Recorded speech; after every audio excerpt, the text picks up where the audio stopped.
Rangers Journal Night.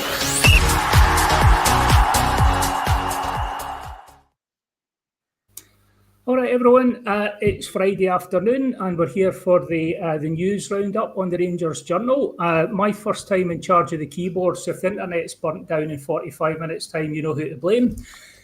Today we've got Cammy with us. How are you doing, Cammy? Aye, good.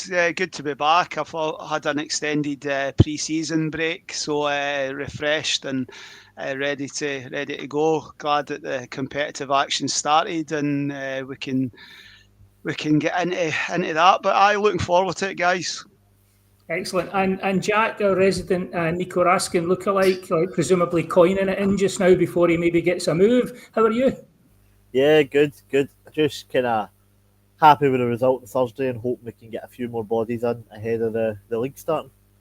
Oh, maybe I can start with you on that then, Jack. What were your thoughts on how we stand after Thursday? I know that after Tuesday. I know that I know there's been a fair amount of discussion on the channel about the game, how it went, how it played out. I mean, what were your feelings after the match in terms of how it went, how it could have gone, and how we're looking for next Wednesday? So I was actually working on Tuesday night, so I've watched the game back. But I did keep up with the score and online, seeing how we were doing. And the first half kind of the reactions had me a bit worried. But obviously getting the goal in the second half with young Finlay kind of eased the pressure a bit. And then you seem to send it off, and you're kind of hoping, right, hopefully we go on and grab another goal or two. Only got the one more, but a 2-goal lead taken away from home to Greece is not something to be laughed at. It's a good result. Of course, they're not playing at their actual stadium, so that's going to be a boost as well. So I'm confident. I could see us maybe going out there and losing by a goal, but I don't really see, after watching the game back, I don't see them having enough to turn the game around fully. And with Igaman and Dessers, getting back up to full fitness, hopefully get some minutes this weekend, we're going to have a full front line. I'm quite confident we'll at least score one over there as well. So, yeah, quietly confident about progression. Excellent. I think anyone that watched that first half would have taken 2-0 at any point. What about you, Cammy? What are your thoughts on how it panned out and how we're set for the coming fixture? Pretty much echo Jack's thoughts with regard to that. I was at the game, my wee boy, first game in his new season ticket seat, so it was an exciting game for him. I thought we started off well. The first 5-10 minutes looked quite bright, and then the rest of the half was a bit hanging on for grim death. Jack Butland's a huge positive for me on Tuesday night. It was good to see Jack Butland back to the form that we've seen in the early stages of his Rangers career. Some really, really important saves. But we rode our luck. Scored 2 really good goals. Could have scored more. Nico had a couple of good efforts. Keeper had a couple of good saves. The sending off helps us massively. But I think if you had said to me at half time we're going to end up winning this game 2-0, I would have said you were daft, to be honest with you, because I couldn't see it. I couldn't see it coming at all. But manager's obviously done what he's paid for at half time, and I thought we were much better in the second half. And I think only Rangers can stop us from qualifying for the next stage. I think anything that really happened on Tuesday night was self-inflicted passing errors, slackness, rustiness, whatever you want to call it. But I think a 2-0 at the end of the day, great. Hopefully we get over the line on Wednesday night and it's not a nervy one. But yeah, happy and glad that that's us going and we can take it forward now. Yeah, I think we could have maybe got that third goal, but if we'd got the third goal, we'd be kind of complaining we never got a fourth goal. I do think the next goal is going to be key. I think if we were bringing them back 2-0 down, we'd know we were up against it, but we'd be thinking we get a goal in the first half hour and this is right back on. So I think that will be interesting. We'll maybe have a wee bit of Butland chat later, but I don't think I've ever seen such a sort of multiple personality goalkeeper at Rangers ever, because, like, you know, I've never seen a keeper look as good and as bad as Jack Butland can do in streaks. I have to say though, Cammy, you killed my blood there with that only Rangers can stop us from qualifying. I believe we can do it. I believe we can go through, but I believe that Rangers have shown themselves capable of doing stuff like that in the last couple of years as well. But lots to look forward to on Wednesday. I think we're all quite optimistic. But before that, we've got the Middlesbrough friendly coming up on Saturday, and I don't know what your expectations are for that, because it's a strange setup really, to be having like a friendly between two big Euro games instead of before it. But you can kind of see why the players were brought in, the players that are either not up to speed or that are coming back from niggles, etc. What would you like to see, Jack? What do you in your ideal scenario for the friendly, who would you like to see get minutes? What would you like to see Russell Martin do with the team to give you the best chance or the greatest confidence for Wednesday night? I wouldn't want to go with his strongest team. I think there's a few guys there you can probably afford who've played in all the bounce games, the Bruges games, and of course the first leg you can leave out. I would like to see Igaman and Dessers getting their sort of minutes up front. Alongside them, not sure who the third body would be. Maybe Cortez, start up front for Igaman, Dessers, Cortez. Throughout the team, I'd probably like to see Fernandez come in, get some minutes at the back, whether that's alongside Suter or Giga. I'm not too bothered. Possibly Giga, due to Suter's injuries over the summer. At left back, I don't know, I'd like to see Shefty come in. I know Martin kind of doesn't really seem to fancy him, but I feel like as good a player as Max Aarons is, you could see it wasn't his natural side on Tuesday night. And I think until we get a new left back in, which is something I think they'll look to do, we need a guy out there with his natural position. In midfield, you could hopefully maybe see Asgard coming back in. I don't know where he is on fitness levels. You could maybe look at the likes of Barron and Rice coming in, maybe Lyle Cameron getting a first start. I would like to see Rothwell maybe continue in the friendly just to keep his progression going. But yeah, I expect a good maybe 5 or 6 changes. Of course, it's a friendly, so you're going to get the usual 7-10 subs throughout, I imagine. But anyone who's got any risk injury at all, leave them out. Anyone that's not up to full fitness, get them in pretty much. And I'm noticing Paul McCorricle's put his team up for there and appears to have dropped Suter for Fernandez. In fact, he'll either have Fernandez, Davies or Ciala. Unless Suter's injured, he really doesn't fancy him. What about you, Cammy? What are your hopes for the friendly? I think Jack's pretty much nailed it, to be perfectly honest with you. I think a lot of people believe that you just change the 11. There's guys at different stages in their pre-season. Manager said it after the match. I mean, I thought Joe Rothwell was really good on Tuesday night, but I think he's still behind with regard to his pre-season. So you might find 45 minutes in his legs, then your Barons, your Rices and what have you. There'll be guys that will start on Wednesday night against Panathinaikos that will still play 45 to 60 minutes tomorrow. I understand the caution with regard to injuries, but injuries can happen at any time, whether it's a training match or a competitive match. It's just about finding the balance. But I think Cortez and I think even the likes of Danilo, I think it didn't really happen for him on Tuesday night. But we've got young players. I'd like to see Robbie Fraser involved. The left back situation, Jack's spot on. I think by the end of August there will be another left back in that fits what he wants. I'd like to see Max Aarons on the right hand side. I'd like to see Tav given a. Tav could potentially play centre half. You could have Tav playing alongside Fernandez sort of situation if you're still persisting in this Tav must play in every single match situation. But I think this is the ideal game for Tav not to play, and I'd like to see Aarons on the on the right hand side, where I think that's his natural position. He played a part in the goal that was scored, the second goal, an important part in getting the ball moving. So still want a strong performance. Still want to win the game. There's 8,000 Middlesbrough fans coming up that are going to make a bit of noise. They're going to enjoy their trip to Ibrox, you know. So I think you want to have a positive performance, but just get minutes in the legs of as many players as possible, as Jack said.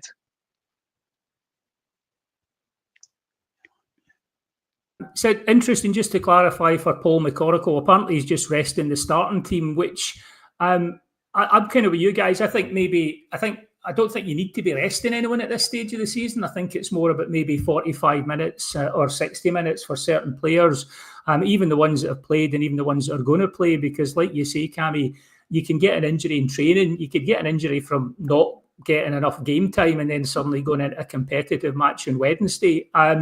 It's shaping up to be a nice atmosphere, 8,000 Middlesbrough fans coming up. Something just to mention, probably the people that know, hopefully know, but apparently the Ibrox car parks will not, if you haven't been sent a QR code, you won't be able to get a place at the Ibrox car parks on the match day. So there will be restrictions apparently in the roads leading up to Ibrox. But if you haven't been sent a QR code for that, you're not going to be able to get in. So you might want to think about your travel plans. See on that, Billy. Yes.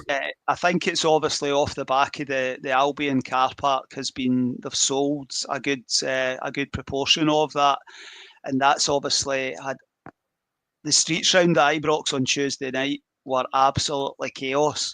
There was cars getting. I know I'm digressing a bit, but it's a real issue that Rangers have had for a number of years.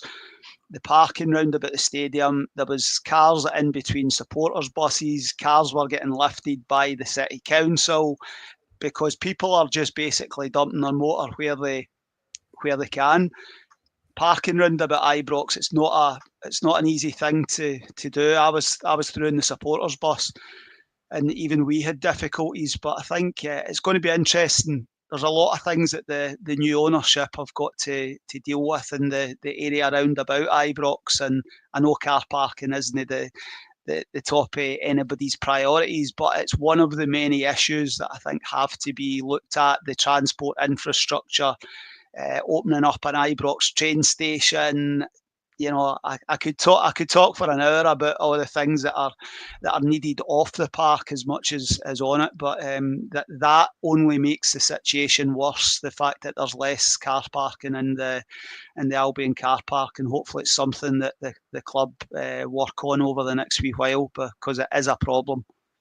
No, I'm actually really glad you picked up on that, because the treatment Rangers have had, particularly from the likes of the City Council, when you compare it to our friends across the city, in terms of trying to limit even how buses park, etc., like you say, the Ibrox train station, it's a no-brainer to open that.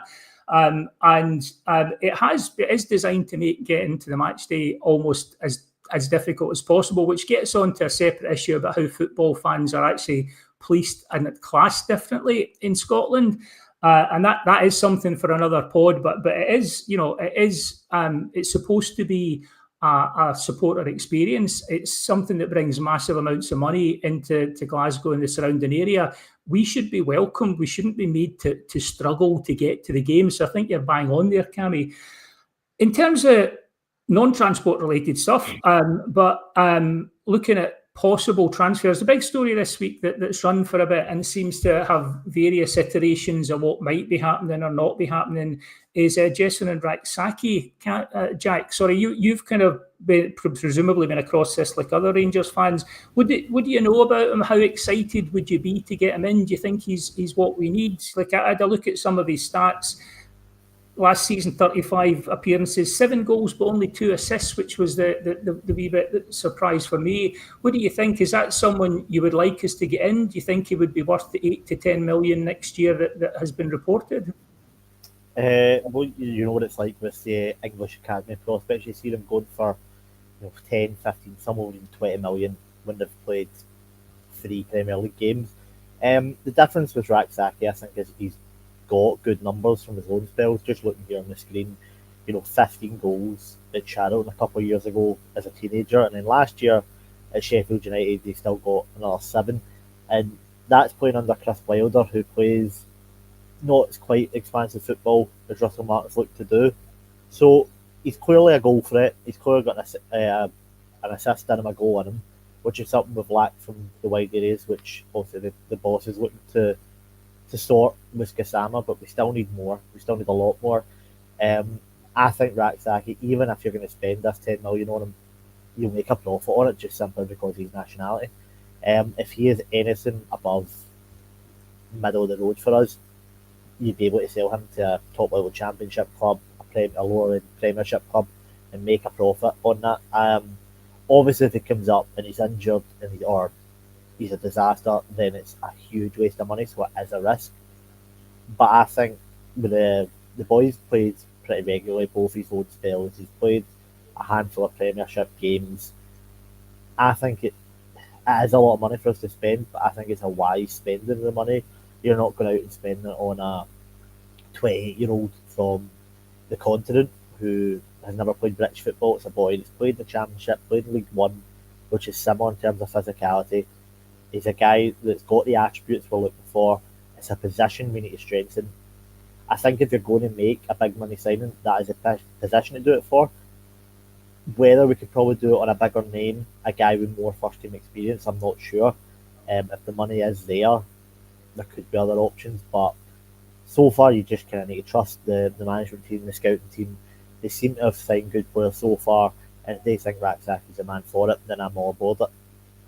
Yeah, and I think it's an interesting point you touch on there, Jack. You're saying we could get a bigger name, and well, you'd be looking at maybe someone like Sherney then, someone who's got good figures, good numbers, and played for us last season. Difference is that if you get someone at like 28, you're going to spend 8 million in him and that's it. You're not going to make your money. Whereas the point you're making is bang on. You could spend 8 million on Raksaki and double your money with a reasonable performance from him. What about you, Cammy? I mean, what are your thoughts in terms of what he would add to the team and if he's the right sort of player? And also, do you think this suggestion that we might go as far as 8 to 10 million for him on an obligation, do you think this is the 49ers being canny about FFP and maybe shifting the spend into next season? Possibly, but I think I was listening to the daily update on Heart and Hand last night, and I thought David and Adam pretty much nailed the situation. There's other clubs interested.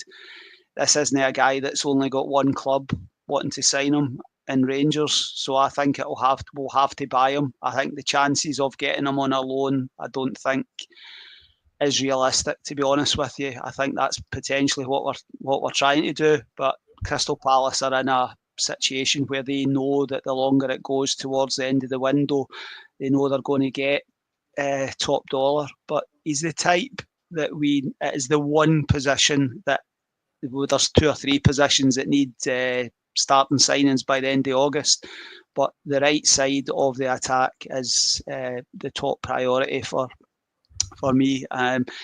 Whether it's this guy or whether it's somebody else, this is where you just I don't look too much at the stats and what they've done before and what have you. You almost just have to put your faith in the people that are making these decisions. But I think it will have to be a permanent signing. I just don't see. I don't see that. I see that comment there about a left back. Left back's another one of the positions. But I think in the attacking part of the field, I think the right side, we haven't, as it stands on the 25th of July, we haven't replaced Vasa Černý. Sima was the guy that got the goals and the assists the previous season. We replaced his goals and assists with Černý.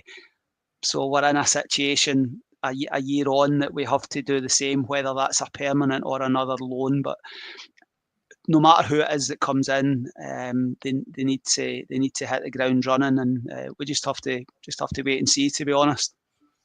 I mean, that seems reasonable. For me, like, seeing us spend that sort of money, I mean, we haven't really spent that since Kent. So I think it would be quite a, I think you're right. I think if the interest that's been talked about is genuine, and why wouldn't it be? If you look at his numbers, he does look a good proposition. Other clubs in England are going to be in for him. I wonder actually if we might get priced out of this, because, you know, there are teams in England could just slap down 10, 12 million, and we're not really going to go to that level, I don't think, not at this stage of the rebuild. Quick bit of travel update advice from Martin, who suggests that any issues about the getting to the match, go to the pub and get the tube. That's you sorted. So there's apparently no issue there, and it's all breaking out over Tav. Martin Gone by Christmas, really, who, like, by the way, positive handle there. But Martin Gone by Christmas, who clearly wants Russell Martin out in 3 months, also thinks Tav should be shown the door immediately. Harsh in the extreme, I would have to say there, Martin. To be honest with you, Bill, it's really good to be back, and I'm loving talking Rangers. But the comments never ever let you down. The Martin Gone by Christmas. If by the time we finish this show there is a positive comment from Martin Gone by Christmas, I will be very surprised, because clearly every player that we have isn't good enough, and he's obviously, so there's a big red flag and a big question mark over that account, to be perfectly honest with you. But hey ho, we'll just get on with the chat. There's your challenge, Martin Gone by Christmas. Like, can you take off that hoop scarf and give us a positive comment before the end of the feed? Let's see. In terms of the Rangers news, Mason Munn, Jack, he's been linked with a loan move to Dunfermline, which is interesting given who their manager is. But, you know, solid enough manager at that level. What do you think? Do you think that's a good move for Mason Munn at this stage? And linking on to the goalkeepers, how do you feel? How do you feel the goalkeeping situation sits after a Tuesday night? Like Cammy said, Jack Butland's back in terms of the shot stopper.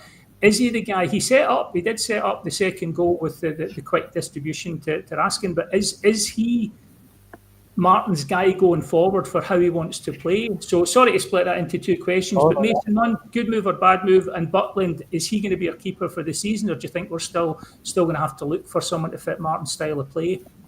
In terms of Mason Munn, yeah, I think it's a good move for him. I know we don't like Neil Lennon, but you know, he's won the championship before with Hibs. He's managed Celtic, you know, at a higher level than that. I do some work with Dumbarton, who played Dunfermline a week ago, and I was actually quite impressed. They won 4-0, and they played some good stuff, which, if you remember, Lennon at Celtic was a bit of a surprise, because they were more just get in there sort of play. But yeah, I was impressed by them. I think they'll be up the top of the championship, and you kind of want your guys going out and loan to a team that are needing to win every week and challenging for stuff, which is exactly what I expect Dunfermline to be doing. Mason's a good goalkeeper. You've seen that already just from his, you know, appearances with the B team. I think he'll do quite well there, and I hopefully can help them challenge for a playoff spot, if not the title.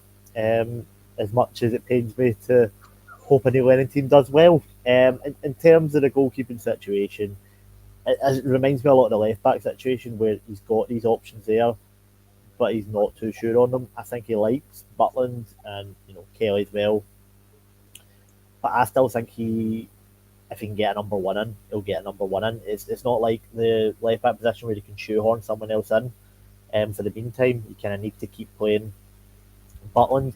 And as well as he did, there's always going to be that suspicion. You know what Rangers fans are like. The second he has a bad game or throws one in, it's all this good work to bring it back is just going to go away. I mean, we like to say we can be patient, but I know myself, you have these memories of last season, they'll just come back to the surface. So he needs to be on it from the start, Butland. He needs to be very consistent. Obviously, we were linked with a guy Rushworth from Brighton. That's not going to happen. But the fact we're linked to a goalkeeper suggests to me Martin is still in the market for maybe a guy who's more his style, can come out further, better with the ball at his feet. I would expect us to at least chase a goalkeeper, if not sign one. Butland, and if a new goalkeeper comes in, will he stay, will he go? That's another question. For now, he's here. Kelly, I think, knows he's the number two. I think he'll play cup games. He's happy with that position. And then, of course, Kieran Wright's, you know, a youth player that, you know, 35 years old now, playing that anti-first role. he's just there for the homegrown. So ideally, you want three decent goalkeepers, and currently I say we've got two if Mason goes out. So yeah, that we need another one pushing Butland fully. Maybe one that's more Mark style, but whether they can get one for the right price remains to be seen. What about you, Cammy? Good move for Mason Munn, and also Jack Butland the other night. Is that him playing his way into the team, or would you rather he's playing his way into the shop window and actually a couple of good performances, we take 5 million and we reinvest it in a keeper that plays the Russell Martin way of distributing the ball with your ball at his feet a lot better? What's your thoughts?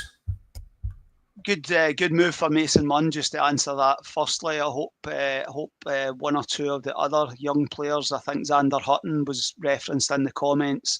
That's the sort of move I would like to see Xander Hutton get. He's Scotland under-19 international. I think Dunfermline, a team that's going to be in that, Dunfermline, Partick Thistle, the teams that are going to be pushing at the top of that championship. I think if you can go and play 30, 40 games, that's only going to benefit. Robbie Fraser, I think, is very much going into last year his contract. I think it'll be interesting to see what happens there. It won't surprise me if he leaves, goes back to Livingston, and we potentially accept a nominal fee, but with a hefty sell-on sort of thing. So I think Robbie Fraser's at a stage where he needs to get out and play. But I think Hutton, Munn, Josh Gentles, guys like that, I think if they can get good loans, I think it can be, and I think as Paul says, Griggsy 1,000 years ago went on loan to Dunfermline and he didn't turn into a bad Rangers goalkeeper. Jack Butland, my opinion at the back end of last season was we needed a goalkeeper, we needed a centre half, we needed a defensive midfield player, we needed a centre forward, we needed pretty much. I think we're looking for one.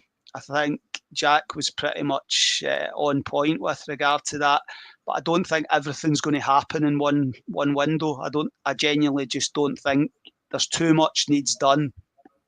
So Jack Butland on Tuesday night was saving the ball, which ultimately I know there's a fixation over the way that Russell Martin wants to play his goalkeeper, etc. Ultimately, a goalkeeper's job is to keep the ball at the back of the net, and that's been one of Jack Butland's biggest failings over the last year. He's been making big mistakes.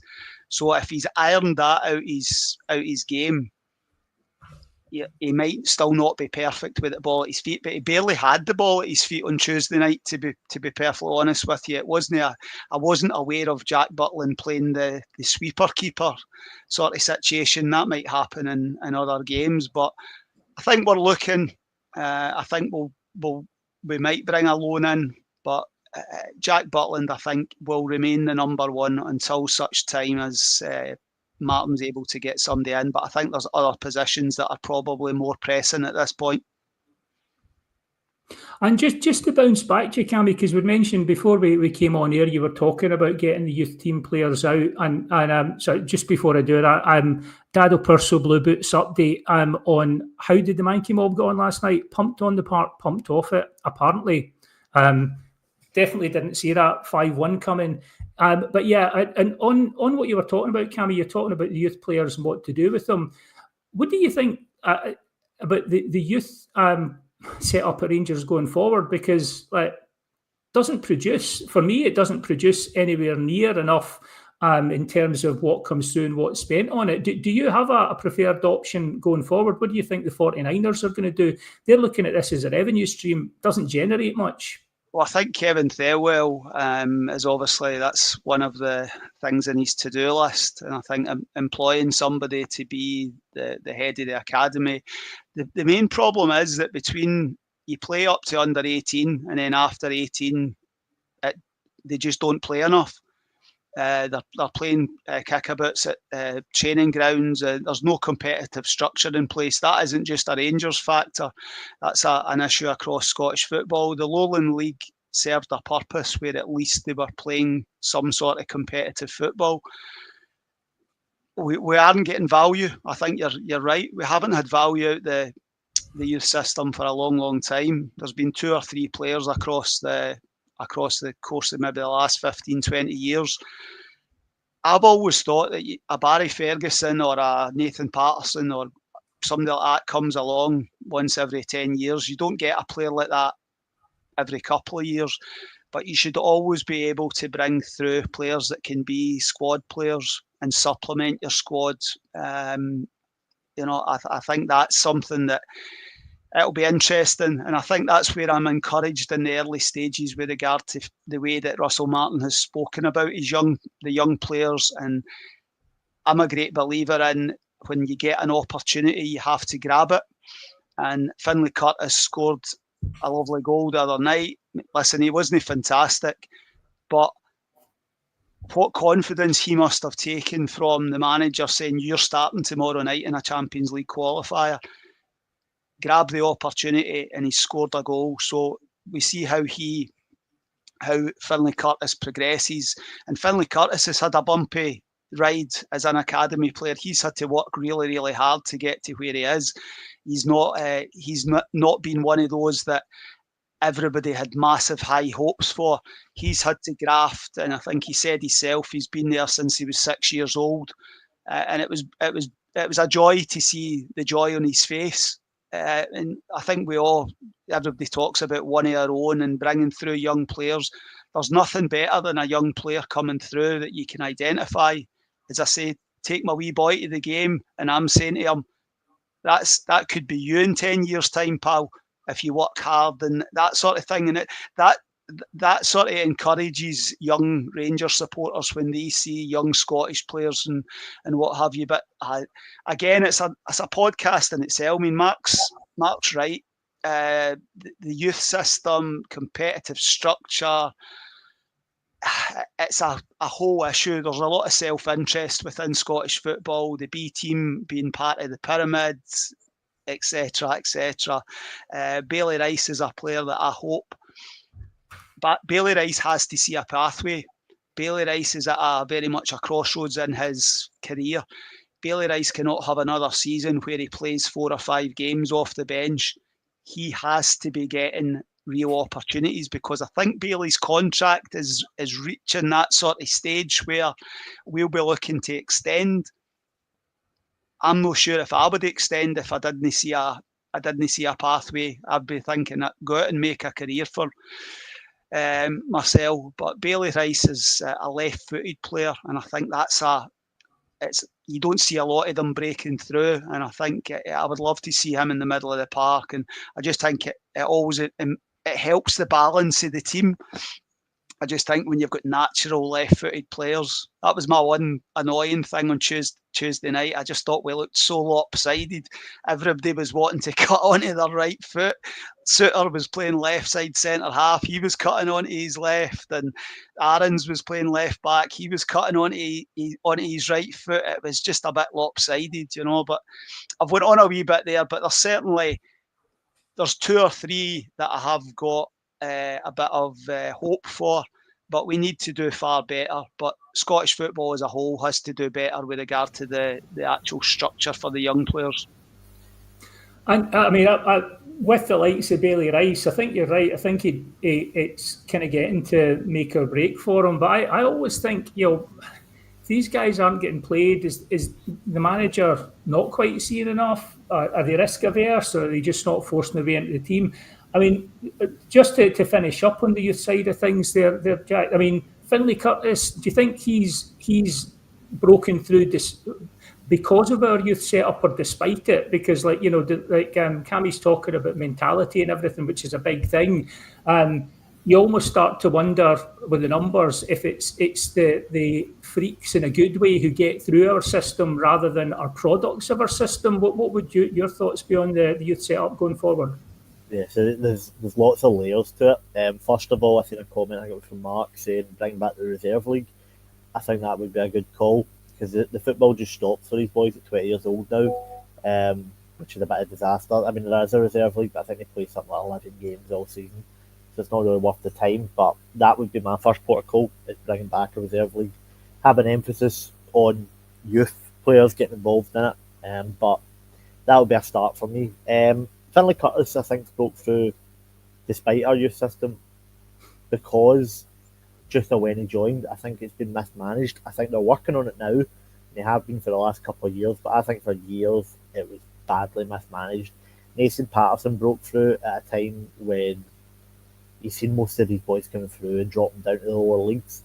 Now, I think the best thing for us to do is bring through players and then do what the English clubs do. Put them out on loan spells, see how they do. And even if they're not good enough for you, make sure they're at a level where you can sell them to a Motherwell or a Livingston or a Hibs for, 6 figures. I mean, that's a money maker right there. But I just feel that so many boys come through, play 4 or 5 games, get to 22, 23, and then we just release them. And they've wasted their time. We've wasted our time. It's benefited nobody when we could be getting them out, getting them playing. Whether that's a B team or out on loan is a whole other factor, but they need to be playing at a decent level. Send them out, 18 to League 1 or League 2, getting them into Championship at 19, 20, and then bring them back, at 20 years old, either ready to come play for us or ready to be sold on in our team in our league. I just feel that our youth system is so mismanaged. I know they are working on it now, but for years it's just been, oh, he's okay, he's done well, bring him in, he'll play 3 games, he'll have his first bad game, and then we do not see him again. I mean, look at it, Adam Devine left this summer.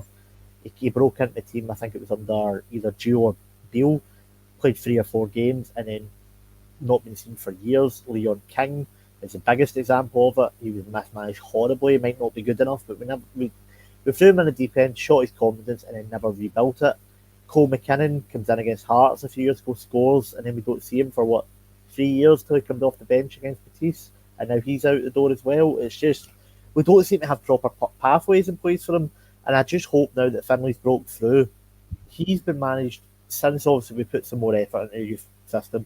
We know where he's going, we know where he's been, we have a plan in place, whether that's playing 15, 20 games this year, and then building on it next year, whatever the plan is. But the thing with the boy is, I mean, Cammy mentioned obviously the heart and hand. They talk about it. He's a boy that scores goals. He scored goals at every single youth level. And that's not something you get. That is something extra special because you have had strikers come through that, can do a job, but then they don't have that instinct. And Finley's got that instinct. I mean, I know he shot out a deflection, but to take on that effort just shows guts.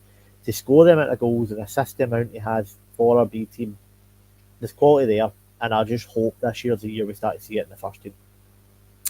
Yeah, I mean, for me, the biggest problem is young players don't play enough now. When you look at, how it used to be when a young player would be signed up for 3 different teams and they'd be training 3 times a week and playing 3 times a week. And it's like anything else, it's the old Malcolm Gladwell thing, 10,000 hours, you'll get an awful lot better at something. If you're only doing 15 minutes a week and touching the ball half a dozen times, you're not going to become someone who makes good decisions in pressurised moments. You need to do that and do it and do it. And we just don't put players in the right position for that.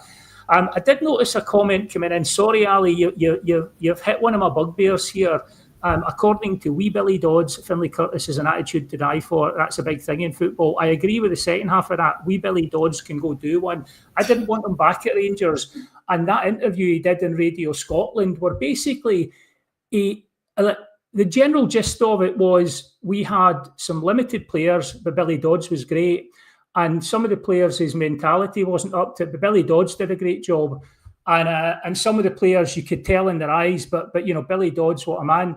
And the thing that really I struggle with is when do you ever get like a former employee walking out the door and a month later they're denigrating the value of your assets? He basically, he said, man, I wouldn't spend 10, 15 million, maybe a few million on him. Honestly, like what kind of professionalism is that? You would never see like an ex-Celtic player doing that. You'd never see like someone just out the door at most clubs doing that. So I had massive reservations about letting Billy Dodds in the door. I wouldn't let him back in. And to be honest, I thought his interview was highly unprofessional. And I'm going to button it just now because I know we're not allowed to swear. On slightly calmer matters, I don't know if you guys noticed that Greg Marshall, the head of fan engagement, he's been put on the European Club Association fan working group, which sounds quite a dry subject, but when I looked at that, I immediately thought about the treatment we get going overseas. When you think about, basically turning up to Seville and being effectively mugged for like chargers and earbuds and stuff like that. When you think about going to Brøndby, the match, I was lucky enough to get to that, where basically Rangers fans did everything they were told to, and were huckled into a car park and basically used as sort of like baton fodder for the Danish riot cops to practice on. Do you think this is something that's going to feed into like the ECA executive committee and the UEFA stakeholder groups? Do you think, Cammy, this is something we should really expect anything from? Do you think it's something we should invest in? Because God knows we could be treated a lot better on our travels. Do you think it's something that will make any difference, or do you fear it might just be another talking shop and we're left with the crap end of the stick? You basically stole my line there with regard to a talking shop, to be perfectly honest with you. But I think it's good that Rangers as a club in Scotland, I think we've got representation across most of the working group committees. I think that across the summer, I've seen it a few times that we've got the women's team, the academy, etc. You have to be involved in these things to try to influence and try to at least get your point across. So I don't think it's a bad thing, but I think there's an awful lot within football. There's an awful lot of talking goes on. I'm a great believer in actions speak louder than words, and I know the Bears that travel all over Europe don't experience the best situation, and I think if Greg being involved can influence change with regard to that, then great. But I'm not holding my breath. But it's good to be involved, and it's good to have Rangers involved in any sort of discussion that's going to try to make football and the experience for the fans better. What about you, Jack? You had any horror stories on your travels and anything you'd like to feed back to the ECA working group? Brøndby. Yeah. I was fortunate enough to be in the sort of hospitality section that night. Not the hospitality, it was just we were separate from normal away fans coming out, and immediately been swarmed by Brøndby fans, but there was absolutely no protection.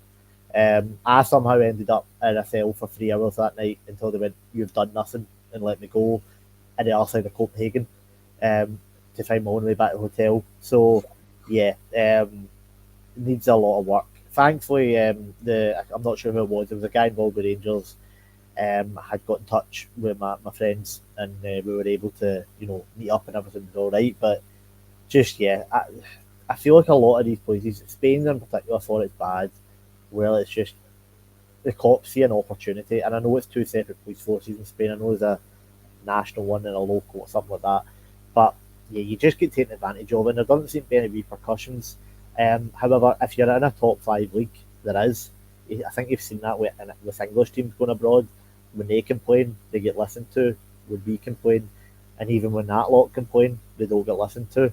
And I think it's just favouritism. And if Greg is able to make any waves in there, I applaud him. But I just worry his voice is going to get lost amongst the crowd, really.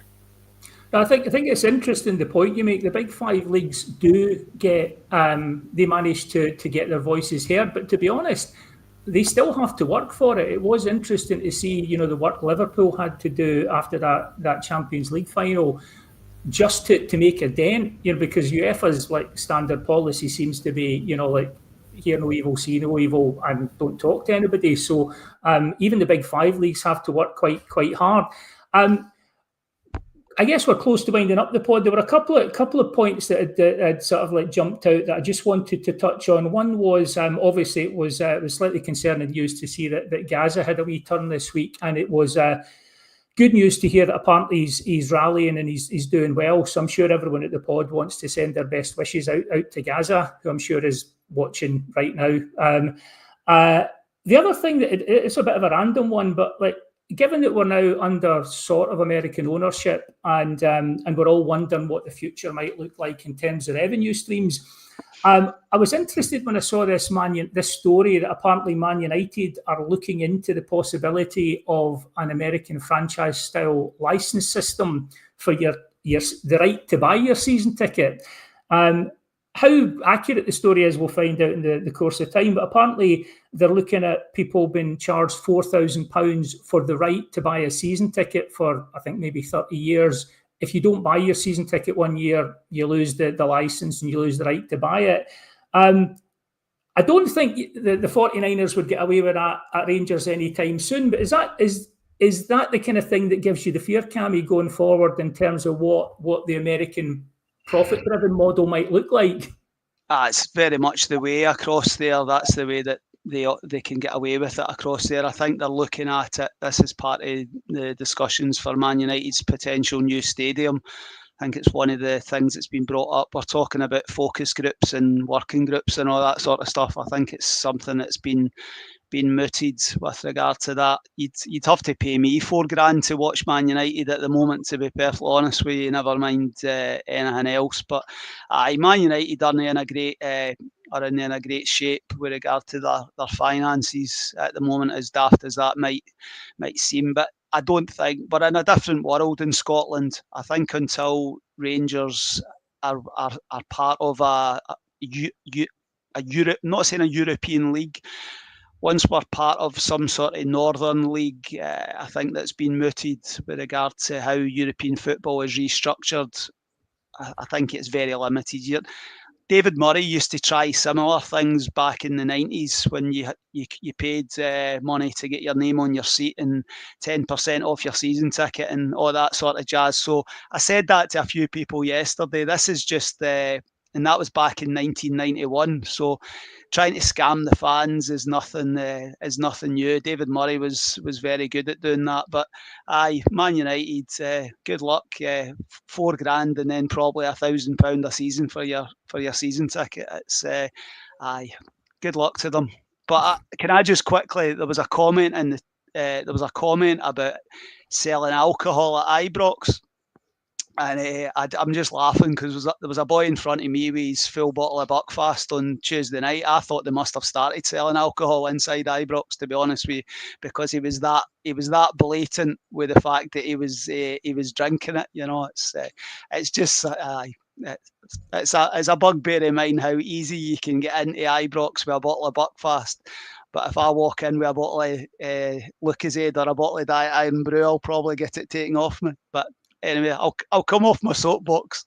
I know. It's I think it's difficult to stay off that soapbox because it does come back to the two-tier policing of football fans in Scotland, and it's a big bugbear of mine that we're controlled in terms of access to alcohol and stuff like that.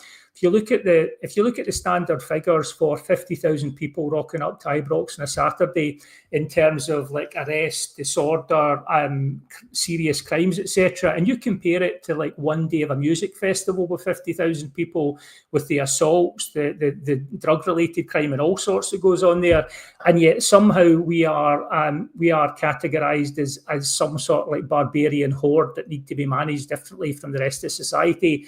If you're on that soapbox, you're going to need to make room up there, Cammy. What would be yourself? Jack? Would you be up for paying a debenture style scheme like a la David Murray for the right to purchase your seat? Maybe even get your name on it. No chance.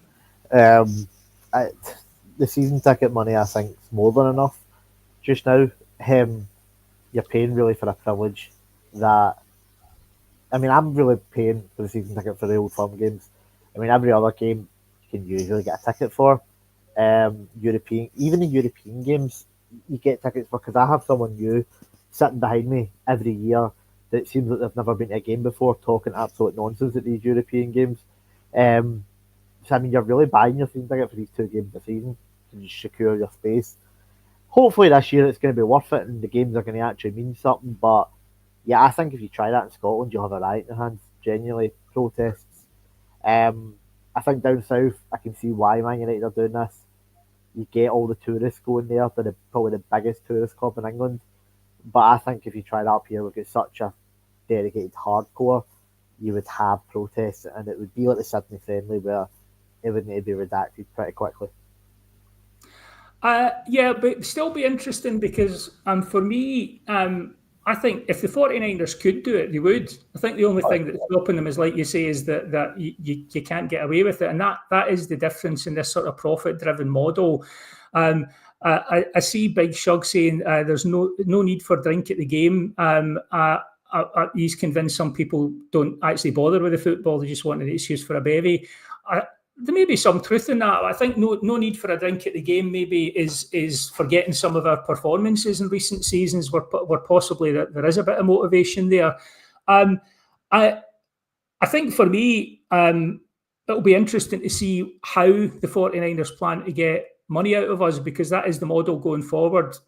They're, for the first time maybe in living memory, well, take the spibs out of it, the Rangers fans and the Rangers directors actually have got slightly different objectives. We want to win and they want to make money. And we hope that those things align where us winning makes them money, if that makes sense. Whereas in the past, winning in 55 and the whole thing, the directors were delighted with that and kind of like threw enough money at it. So it will be interesting to see how it goes forward. For me, I should just mention our sponsors, Off to the Match I Go, which I don't know if you guys have had. I had a quick squiz at their stuff last night, and there's some pretty impressive stuff on there. They've got a first edition of the Rangers news, not cheap, but a nice looking piece of kit.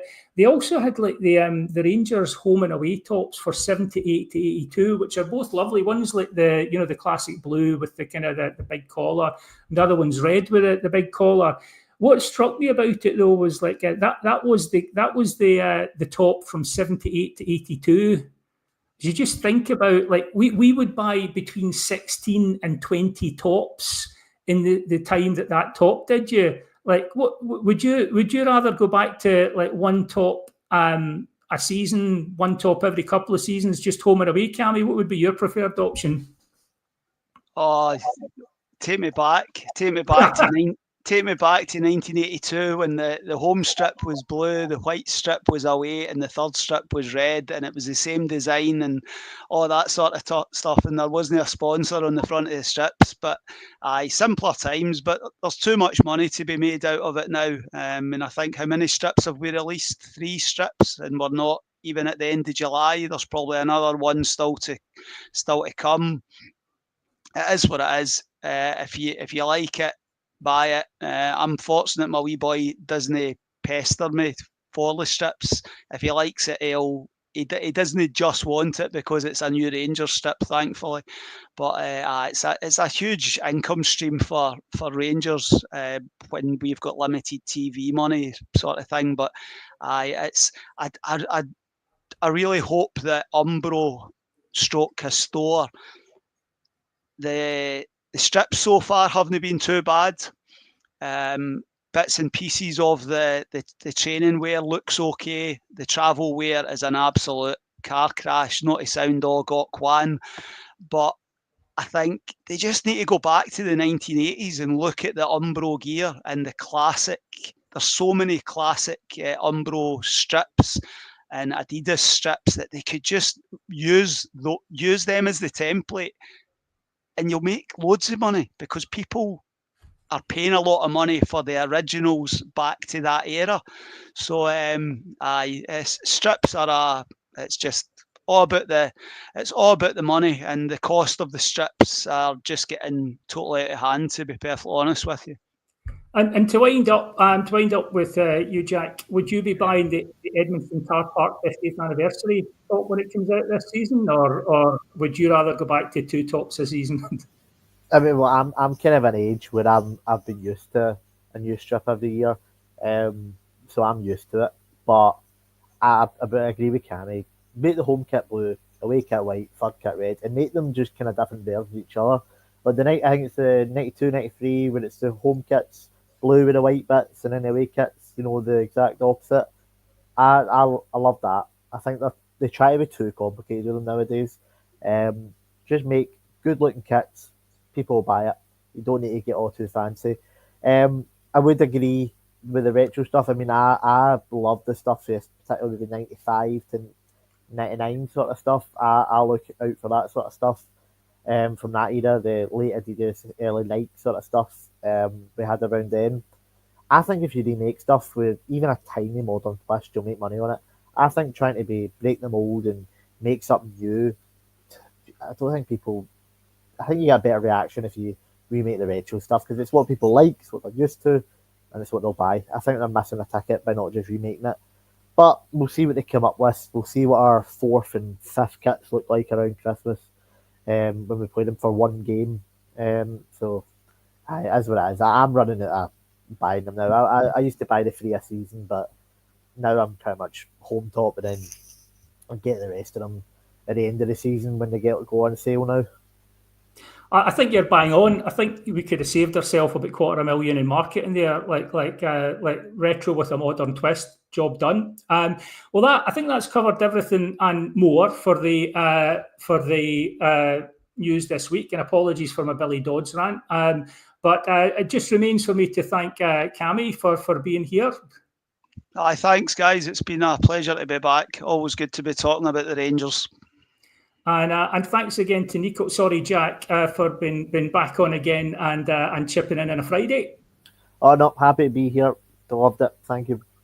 Excellent. And I'm going to see if I can get the outro to work. So if the internet burns down, you'll know why. But thanks everyone for watching and commenting and contributing. And remember, every night and indeed Friday afternoon is a Rangers Journal night.